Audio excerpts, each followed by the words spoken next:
Good evening, Hampton Roads. Welcome to another edition of Dollars and Common Sense, your local source for objective, unbiased financial advice.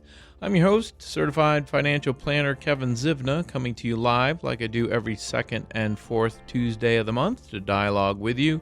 Take your calls if you have a question or comment relating to your own personal financial situation or anything I'm talking about here tonight. Jump on the phone lines. Give me a call, 757-627-7979. All we need is your first name, city you're calling from, and no matter what I'm talking about, if it's important to you, then it's important to me. We'll get you right on air. 627-7979.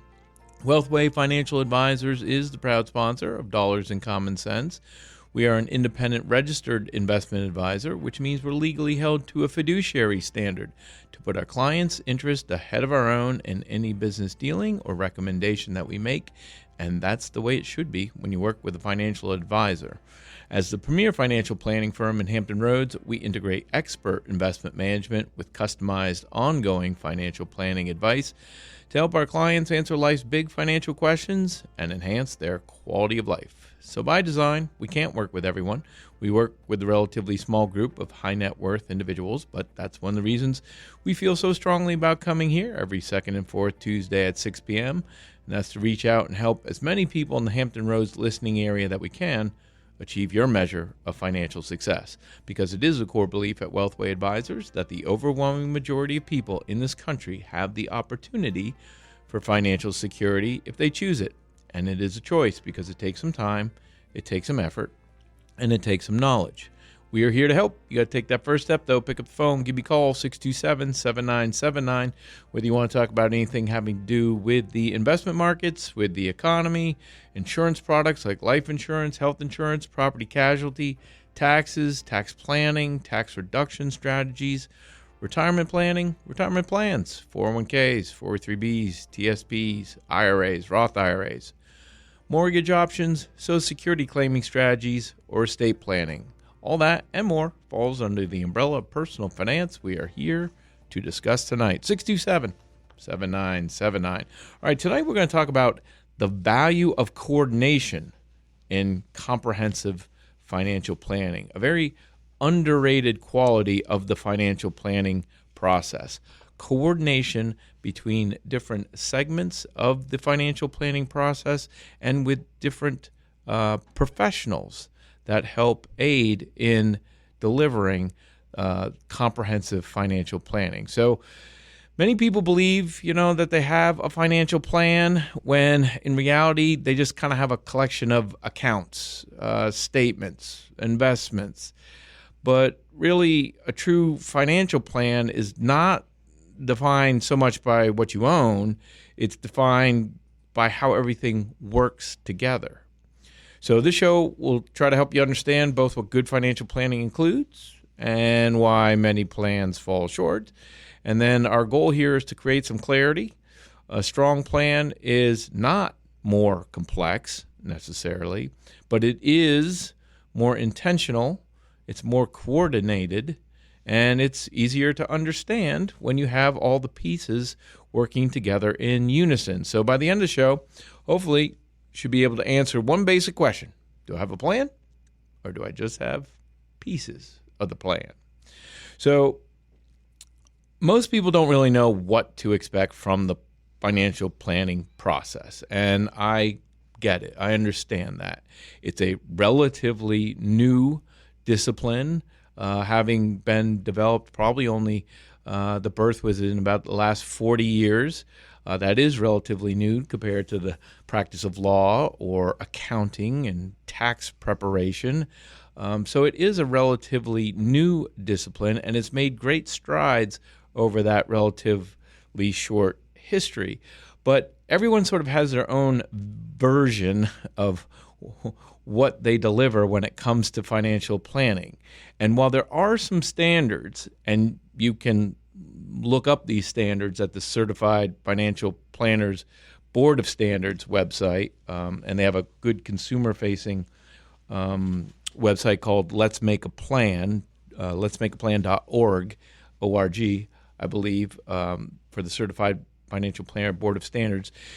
There are standards that people who are certified financial planners who promote the idea that they are delivering financial planning have to adhere to.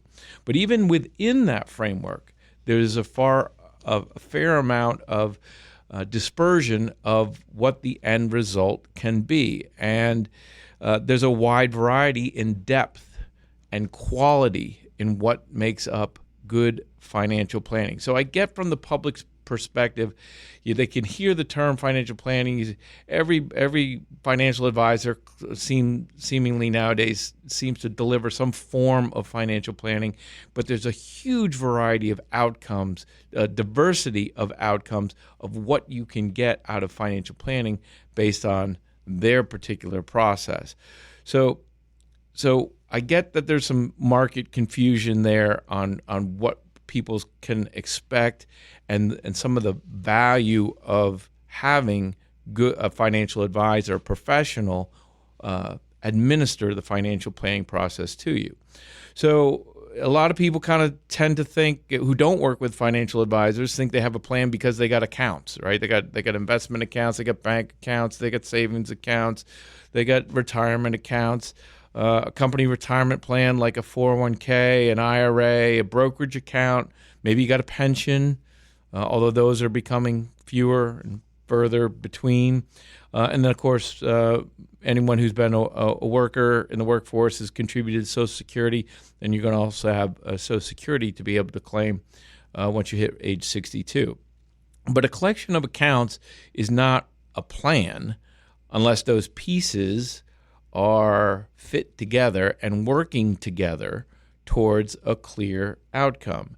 And it's not uncommon that people often confuse activity with planning. So, trying to make deposits to those accounts, change the investments in those accounts, those are all necessary components of the planning process, but they in themselves, those activities, are not planning. And then another common sort of misconception that we see is people who have multiple accounts. That kind of creates a false sense of security. They think by diversifying the different bank accounts they have, using different banking institutions, spreading investment money over a wide variety of custodians or in different types of accounts is diversification. That's not investment diversification. But having multiple accounts provides them with a sort of a sense of security. Well, if something goes wrong with one of them, at least I'll have these 7 other accounts to rely on. No, that's not what we would traditionally call diversification to reduce risk. And so there's some misconception there. And then there's a difference between ownership of those accounts and coordination with those accounts. So just because you own a bunch of different accounts at different institutions does not necessarily mean they all are working in concert towards one particular goal or objective. And then the complexity of all those accounts often hides gaps instead of exposing the gaps or eliminating the gaps. Simplicity, ease of administration, understanding what you truly have and own and the purpose of each type of account and or investment in those accounts is what makes the plan begin to start working together so that you can understand the outcome. And if you don't understand the outcome, then you're always just kind of punching in the dark. Opening another account at a new online brokerage and throwing some money in there because your brother-in-law Bob did it and he made $1,000 on one trade or something like that. There's no cohesion, there's no strategy, and it's not being brought together. So a little bit of supporting data on this. Federal Reserve had a consumer finance study a couple years ago that show households commonly hold multiple financial accounts, but it's not about how many accounts you have. It's about what you're doing inside those accounts. That's what drives the outcome. Certified Financial Planner Board of Standards indicates individuals engaged in comprehensive planning report higher confidence in their financial future. And I'll add on to that, if the financial planning is done properly. Going to take a short break here. Going to be right back after these messages. 627-7979. I'm certified financial planner Kevin Zivna. You're listening to Dollars and Common Sense on News Talk 790 WNIS.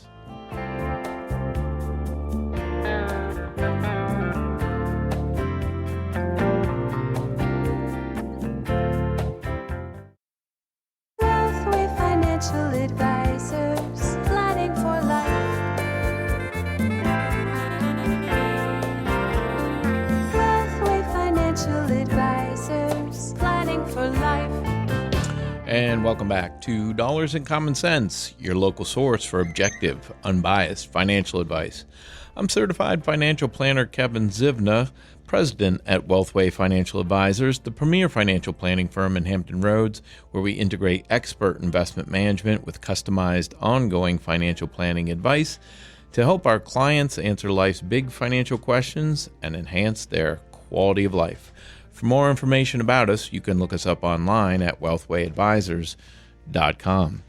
All right, tonight we're talking about the value of coordination in comprehensive financial planning. In the last segment, I was talking about how many times when we meet with potential clients, we see that they have money and assets spread out all over the place in a bunch of different accounts and at a bunch of different institutions. And the complexity of that life, of that financial arrangement, gives them the oftentimes false sense of security that they're diversifying their money and spreading it out to different institutions. So if something goes wrong with if there's a bank failure, then at least they have a bunch of money in 17 other accounts. Now, I don't know when the last time there was a legitimate bank failure in the United States that was not where the bank account customers were not made whole. I guess we go back to the Depression. That's definitely when that was a legitimate threat. But nowadays, with modern safety measures, with new regulations in place, with insurance protection for a bank, I mean, the probability of that happening is got to be less than 1%. But yet still, we run into people who are afraid of going over the insurance limit, which I think is up to $250,000 now. But anyway, having that additional complexity is not necessarily helpful to the overall cause. Having accounts without a plan is kind of like having ingredients without a recipe. You have everything you need, but you don't have a clear way to put it together to bake the cake.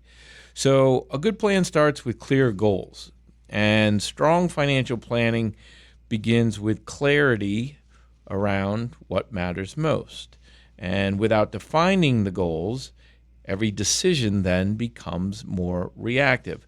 And it's okay not to have really specific goals. I would say that most people, when they come to us, don't have very specific goals. They have general ideas on what they want to accomplish, and that's good, and that's fine, and that's a good starting point.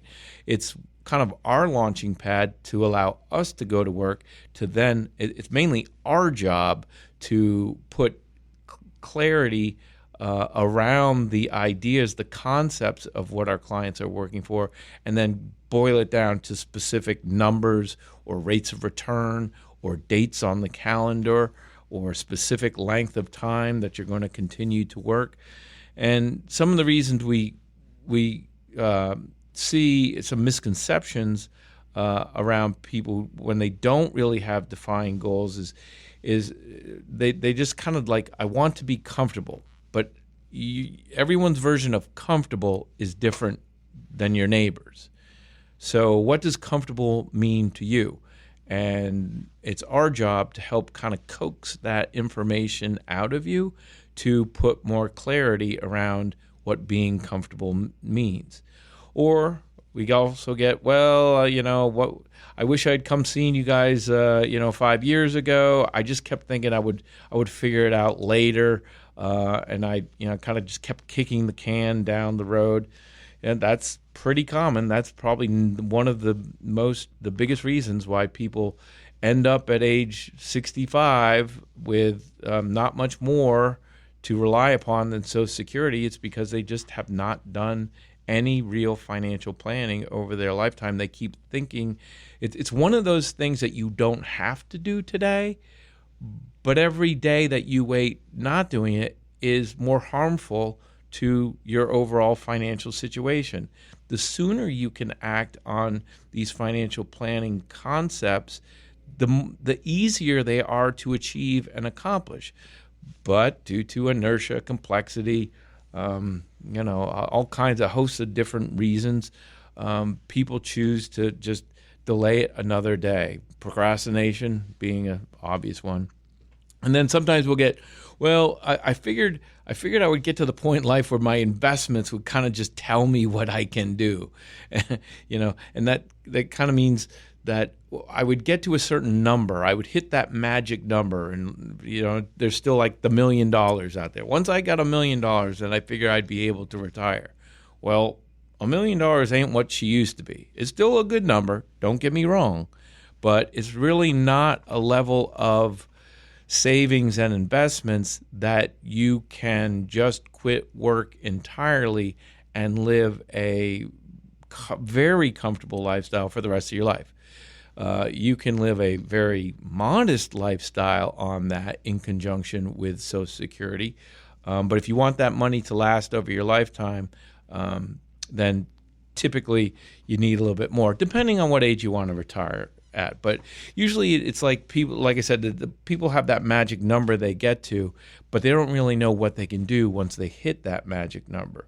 So there's a little difference between the vague and specific goals. Many times clients come to us with the vague goals, and it's our job to make them more specific. We will put dates around it. We will put dollar amounts around it. We will put projected rates of return around it, so that every time we get together, every 6 months or annually or whatever the preferred time frame is, we are verifying, we're measuring, we're updating, we're tracking, we're making sure we're headed towards our target of our specific objective. And that is often a big part of the peace of mind that we're able to give our clients, is that assurance and certainty that they're on track. And that's really what they want to know. So retirement's not just a number, right? It's not just having X amount of dollars saved up. It's really a lifestyle. And then the question becomes, has what you have saved, will that provide enough money to support at least your existing lifestyle? That's really what we're looking to do from a planning standpoint. That's our starting point. What are our clients' current lifestyle like? And what is lifestyle? Is what you're spending today on an annual or monthly basis. That is your lifestyle. And obviously then all kinds of subjective questions come into that. Well, are you happy with your lifestyle? Do you want to increase that lifestyle? Almost everyone says yes to that question. Are you willing to do what it takes to increase your lifestyle at some point in the future? Many people are not willing to do what it takes to increase their lifestyle to a level that they would prefer. Okay, therefore, then you start making hard life choices. Well, maybe I can be satisfied with my existing lifestyle. If it means otherwise, if it means I need to save more, which means I need to spend less now in order to have more later, well, then that's when the horse trading comes in. Are you satisfied with this lifestyle? If not, are you willing to earn more money? Are you willing to cut back on your expenses? Are you willing to save more money? Because that's what's going to get you a higher lifestyle down the road. And then there's the role of time horizon also in decision making. The longer time horizon we have in order to put the plan and the planning in place, then the easier it is, the less you have to save in order to get to that long-term objective. And then goals, once sort of determined, should always be revisited and not set once. Good financial planning is not set it and forget it. It's a dynamic process that grows and evolves with you. And I'm a strong believer that a financial plan is a very limited value, because it's about as soon as the ink is dry on the plan, something in the plan has changed to, or in your life has changed to render that plan less valuable. Financial planning is an ongoing activity. All right, going to pause right here for the news. Going to be back in just a couple minutes. Got a lot more to talk about the value of coordination in comprehensive financial planning. I'm certified financial planner Kevin Zibna. You're listening to Dollars and Common Sense on News Talk 790 WNIS.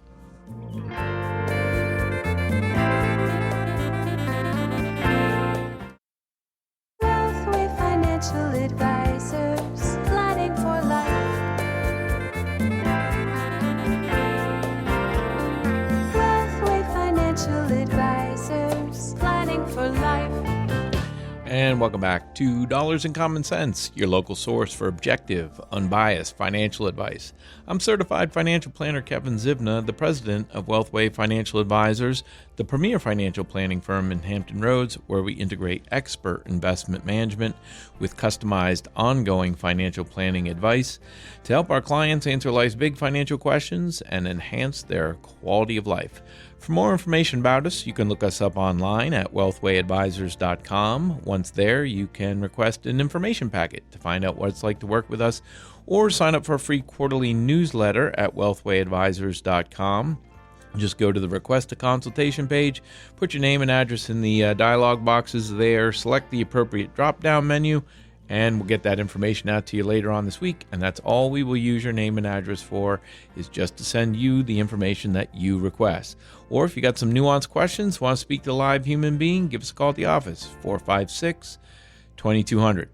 Want to remind everybody, our next live show will be in 2 weeks on Tuesday, July 28th. But if you can't catch us live every second and fourth Tuesday of the month at 6 p.m., get the show as a podcast. Search for Dollars and Common Sense wherever you get your podcast. Download us, take us with you wherever you go, and listen at your convenience. And for those of you into social media, we have a presence on Facebook and LinkedIn. Search for Wealthway Financial Advisors. Hit that like or follow button. And once every week or so, we put up an interesting and informative financial planning post to keep you engaged in the process. All right, tonight we're talking about the value of coordination and comprehensive financial planning. And I was talking about how a good plan starts with clear goals. And while you or our clients don't necessarily have to come with very specific goals, you need to come with some general ideas. And so you should not, when goal setting, you should not start with like, where should I invest? Where can I get the highest returns? Those are all details down the road. You should start with concepts like, what am I trying to accomplish? A big one. When do I want to retire? When are my kids going to be ready for college? What does my preferred lifestyle look like? And do I want to maintain it at this level? Those concepts serve as the foundation for the planning objectives, and then a good skilled financial advisor can help put concrete criteria around those concepts to then give you a roadmap to getting to those goals and objectives. So, a client who says they want to retire but has no timeline or income target, that's okay. We start with current lifestyle. Where are you today? How much are you spending today? Are you happy there? Are you comfortable? Do you want to be able to spend more at some point in the future? Or do you feel like you have enough and you're willing to live on less so that you don't have to go to work every day and deal with your boss that you're not happy with, or your coworkers, or your customers, or whatever the thing is? But that's when you can start introducing some flexibility into the planning. Or if a client comes to us with specific targets, that's good, but then they may have no idea as to how they will fill their days when every day is Saturday. That's another one that we often see, is like, I am done at age 60. I'm not going to work another day past it. I don't care how much money I have. You tell me how much I can spend without fear of running out of money at age 60. Okay, we can do that. What are you going to do with your time in retirement? Well, I'm going to not work and I'm going to enjoy myself. Okay, what are you going to do? Yeah. Well, I got some house projects I'm going to deal with. Yep, that'll last you 3 to 4 months. Okay, then what? And so we go through this exercise of trying to help people realize that retirement's not the end. It's a transition period. It's a phase of life, and it's somewhat of a relatively American sort of phenomenon where we work really hard for the big 2/3 of our lives into our 60s, and then from there we stop work entirely. And now what?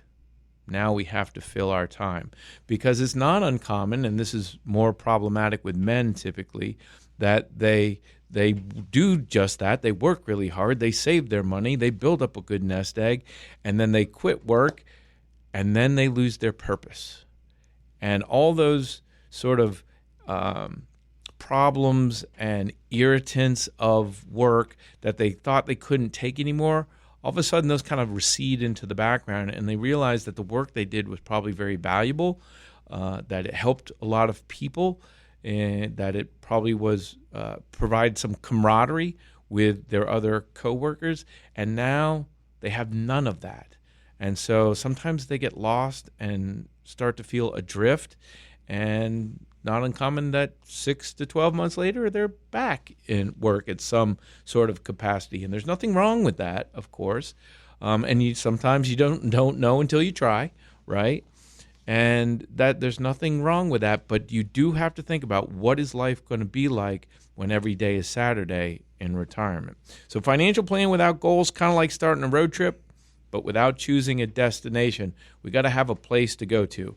And cash flow is that foundation.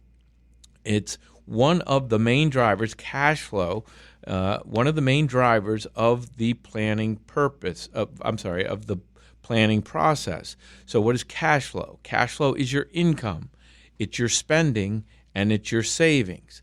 Income, spending, and savings. Those are what determine what is possible for you long term. And if treated right, cash flow is what grows your net worth over time and ultimately builds enduring wealth, where you can, if you so desire, become financially independent, where you don't have to rely on any employer for income. You can just rely on yourself to maintain or enhance your standard of living. So cash flow is king. And some of the misconceptions we hear from clients when it comes to talking about cash flow, well, I make good money, so, I'll be fine. Well, you might make good money, but if you spend all of it, then you aren't going to be fine. So making good money is not sufficient. Another one we hear, savings is what's left over at the end of the month. Well, what are your savings habits? How do you contribute to your company retirement plan, and how do you build up your emergency fund? Well, I just kind of wait to see what's left over at the end of the month, and then I move it to my savings account, or I put it in my investment account, or I put it in this mutual fund. Saving, you can't do that successfully, typically, over a long period of time if you save second. You spend first and save second. Typically speaking, you are not going to reach your long-term financial goals. You need to save first and then spend what's left over. And that's really hard to do when you're young and just starting out, and you have entry-level jobs, and you aren't making a lot of money, and you have a lot of expenses competing for those scarce dollars. So it's really hard to do at a very pivotal point of life. But you have to save first and spend second. And if you aren't doing it right now, you got, if you're just starting out because you can't because you don't have enough money, you've got to make that switch at some point. You've got to commit to $100 a month or something like that. I'm going to save that no matter what. I'm going to start putting that into my company retirement plan no matter what. And then I'm going to build my lifestyle around what's ever left. And then you increase that 100 to 500, and then 1,000, and then $5,000 a month. And then you start really gaining some momentum. You got to save first, spend second. And then another sort of misconception we run up against is that budgeting is restrictive. Well, it is if you kind of do it yourself, but we all have a budget, whether you know it or not. It's what you're spending on a monthly, annual basis. And you might be spending everything you make. You might be spending more than everything you make. You might be going into debt. Only if you're spending less than what you make and saving and investing the difference can you use that cash flow to solidify your financial plan. So difference between fixed and discretionary spending. Fixed costs are things like your rent, your mortgage, your car payment, your utility bills, those things that are necessary to sustain your basic lifestyle. And then the extras, the vacations, the dining out, the lavish clothes, the expensive furniture, those are all discretionary expenses that I know we all want them. That's the big reason why we're working. But if that's soaking up every last dollar and you're not committing some to a long-term savings plan, you're going to end up in your late 60s with nothing much left but Social Security. And then savings rate matters more than the income level. And this is kind of a counterintuitive for some people. Saving $2,000 per year on a $100,000 household income can be sufficient to sustain that lifestyle. So you make 100, you save 20, and you spend 80. Okay, so saving 20% of that gross income can be sustainable long term for your retirement purposes. But if you're only saving $20,000 a year and you make $250,000, meaning your lifestyle is $230,000 per year, well, you're probably not saving enough. So it's not just a relative, or it's not just an absolute number. It's kind of relative to your income level. And the more you make, the more you should be saving if you want to sustain your existing lifestyle. But we all kind of have to battle lifestyle creep and the impact on long-term incomes. Lifestyle creep means the more you make, the more your lifestyle expands, the more expensive stuff we want to buy because we feel like we've earned it and we should enjoy it. And yes, you should enjoy some of that, but you also have to capture some of that money. As that income increases, you have to capture more of it if you ultimately want to sustain that higher lifestyle over time. So you got to be careful. Plenty of times we see high income households, but with minimum savings, thinking that it's going to be easier for them to catch up at some point in the future. Maybe, maybe not.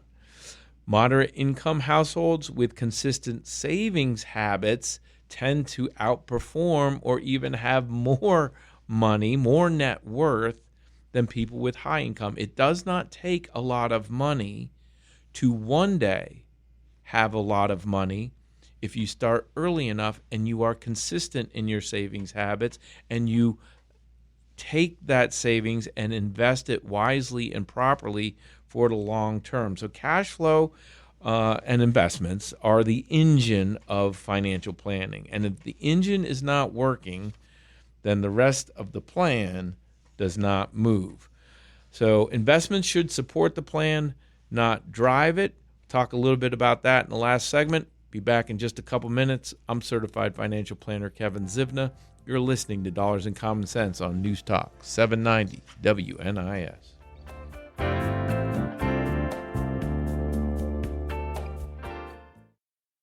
Wealthway Financial Advisors, planning for life.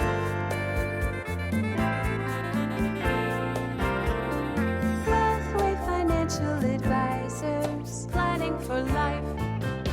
Welcome back to Dollars and Common Sense, your local source for objective, unbiased financial advice. I'm certified financial planner Kevin Zivna, the president at Wealthway Financial Advisors, the premier financial planning firm in Hampton Roads, where we integrate expert investment management with customized ongoing financial planning advice to help our clients answer life's big financial questions and enhance their quality of life. For more information about us, you can look us up online at wealthwayadvisors.com. Tonight, talk about the value of coordination when it comes to your financial plan. And investments are a big part of financial planning process because investments, along with cash flow and the ability to capture that cash flow, are the lifeblood, are the engines of your financial plan. So a big part of what we do is investment management because it's so vital to the overall success of the plan. So we do it professionally, and we have a very strict investment management process and discipline that we know over time can deliver with a high degree of probability. There are no guarantees in our world, but a high degree of probability of achieving a certain reasonable growth rate for those investments, which then can be used to feed at some point your lifestyle, your spending. You're going to spend a big chunk of your life saving a bunch of money and investing it properly and wisely, all for the purpose at some point in time to not have to work, not have to depend on an employer for a paycheck, and use your savings and investments to supplement your lifestyle and your income that you earn through working. So investments are a key part of that.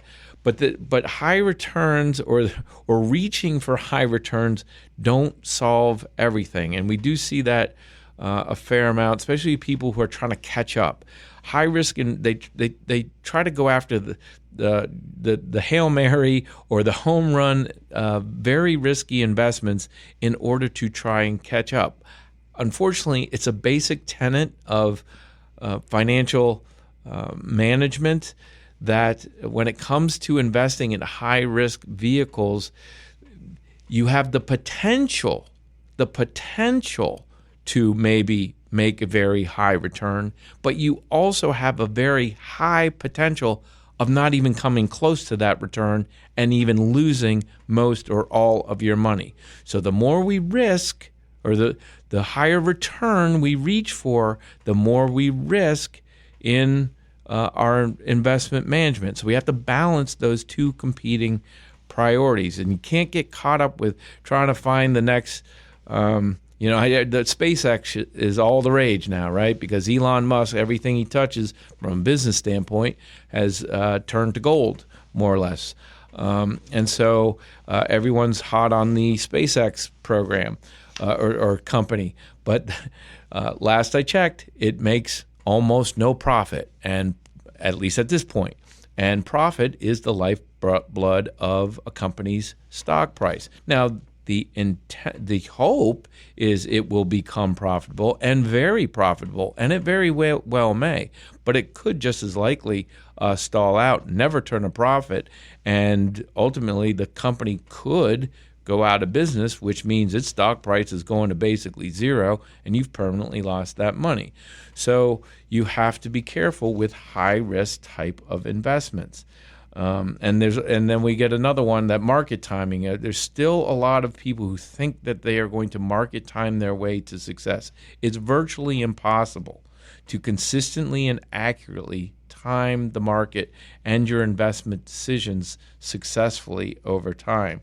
So, in fact, you're probably increasing the probability that your rate of return is going to be lower than it otherwise could be if you try to time the market, and timing the market, trying to jump in and out of stocks or mutual funds or ETFs. Try to sell when they're high and buy when they're low. It's like many things in our world of professional financial planning. It's easy to say, but hard to do. It's simple in its idea, but it's really hard to execute, if not impossible, and when it comes to market timing. So you got to be careful about your investment strategy, your investment approach. It is investing in common stocks, in U.S. equities and international equities, but one of the greatest wealth creation devices ever devised by mankind in human history are common stocks, shared ownership of some of the best run, most profitable companies in the world. You tap into that, you ride those coattails, you do it properly, you can make yourself very wealthy. Most people, especially those left to their own devices, do not do it properly. And the evidence is all over the place. 2023 study from Dalbar shows investor returns often trail market returns due to timing decisions. So it's pretty well known in the community. All right, so coordination is what turns pieces into a plan. A real financial plan connects everything: the taxes, the investments, the income, the insurance, estate planning. All of these things interact. And each area can be handled separately, but typically not effectively. They all need to be coordinated and harnessed, and the strengths of each area marshaled together in order to power your financial planning to get to your long-term goals and objectives. Also tax planning.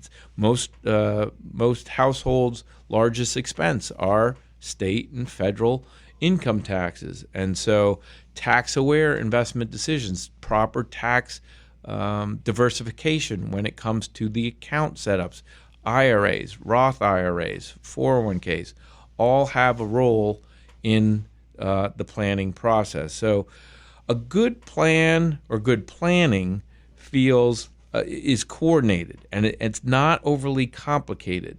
Let the professionals handle the complexity and present you with the high-level simplicity. You should be able to understand what you own, why you're invested the way you're invested, the account arrangements that you have set up. You should be tracking, or your financial advisor should be tracking your progress on at least an annual basis on how your net worth is growing. A good financial plan is like a well-built house. Every part supports the structure, and you can rely on that structure over time. So the goal is not just to have a bunch of money.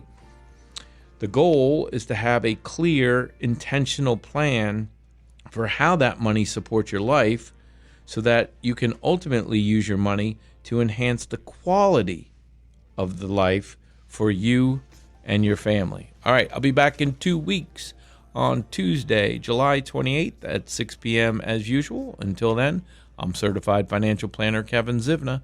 You're listening to Dollars and Common Sense on News Talk 790 WNIS.